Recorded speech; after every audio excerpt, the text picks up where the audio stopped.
네, 안녕하세요 여러분. 곧 설날이죠? 설날이 좋긴 한데 마냥 반갑지만은 않은 사람이 있을 겁니다. 그게 명절이 되면 친척들이 다 모여서 잔소리를 그렇게 하잖아요. 저도 지금은 취준생이라서 피하지 못할 것 같은데 이번 설날엔 잔소리 없이 보내려고 대책을 좀 세워봤습니다. 오늘은 설날 특집으로 잔소리 안 듣는 법 특강을 해보려고 합니다.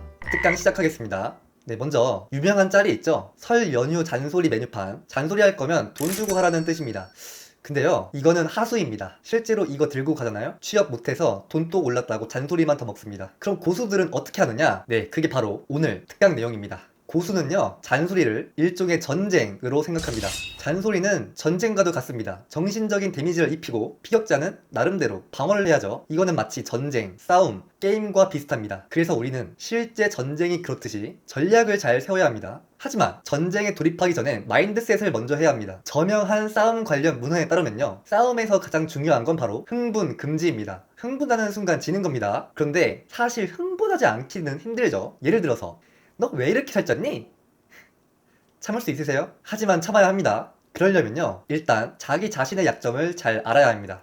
지피지기면 100점 불태, 손자병법에 나오는 말이죠. 적을 알고 나를 알면 100번 싸워도 위태롭지 않다는 뜻입니다. 자신의 약점을 잘 알고 있으면 예상했던 잔소리니까 마음의 준비를 해줄 수 있습니다. 그럼 다시 너 왜 이렇게 살쪘니? 이런 공격이 들어오면 이미 예상했던 범위니까 흥분하지 말고 자연스럽게 어머, 설날 음식이 너무 맛있어서 그랬나봐요 하고 넘길 수 있습니다. 그런데 말이죠, 지피지기면 100점 불태, 여기서 말하는 건 자기 자신만이 아닙니다. 적군, 즉 잔소리하는 사람도 잘 알아야 합니다. 그 이유는 말이죠, 눈에는 눈, 이에는 이, 잔소리엔 잔소리로 맞대응하는 거죠. 그래서 상대방의 약점도 잘 알아두는 것이 중요합니다.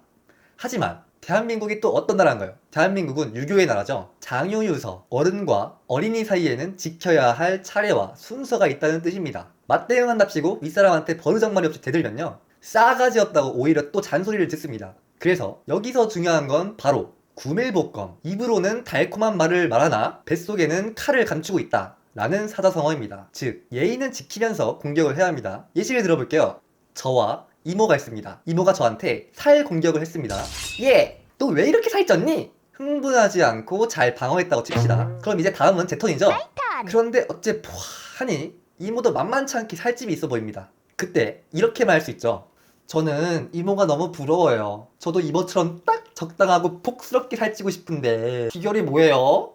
아시겠습니까? 예의는 지켜야 합니다. 여기서 구밀복검 공격을 받은 이모는 속으로는 열받지만 내색하진 않을 겁니다. 그렇게 이모는 전의를 상실했고 여러분은 전쟁에서 승리했습니다. 하지만 말이죠, 이 승리는 다소 추합니다. 손자병법에는 이런 말이 있죠. 부지전이요 이불승은 최상이니라. 싸우지 않고 상대를 이기는 것이 최상이라는 뜻입니다. 그럼 어떻게 싸우지 않고 이 전쟁에서 이길 수 있을까요? 그거는 바로 EEJ, 오랑캐를 오랑캐로 제압한다는 뜻입니다. 예시를 들겠습니다. 저와 삼촌이 있습니다. 삼촌이 먼저 저한테 취업 공격을 했습니다.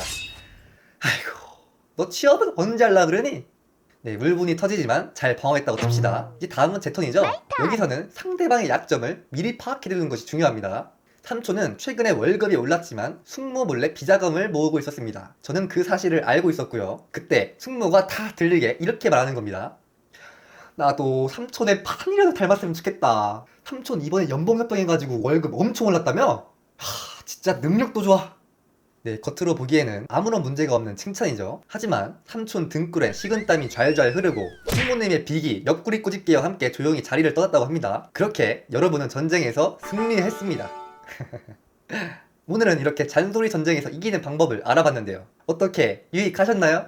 여러분, 이거는 아니잖아요, 그죠? 진심 어린 걱정과 조언을 하고 싶은 마음을 이해 못하는 건 아닙니다. 다만 이번 설날에는요, 모처럼 즐겁게 모였으니까 우리 모두 잔소리보다는 칭찬과 위로, 격려의 말을 전해보는 것은 어떨까요? 여기까지고요. 저는 지금까지 벤벤이었습니다. 감사합니다.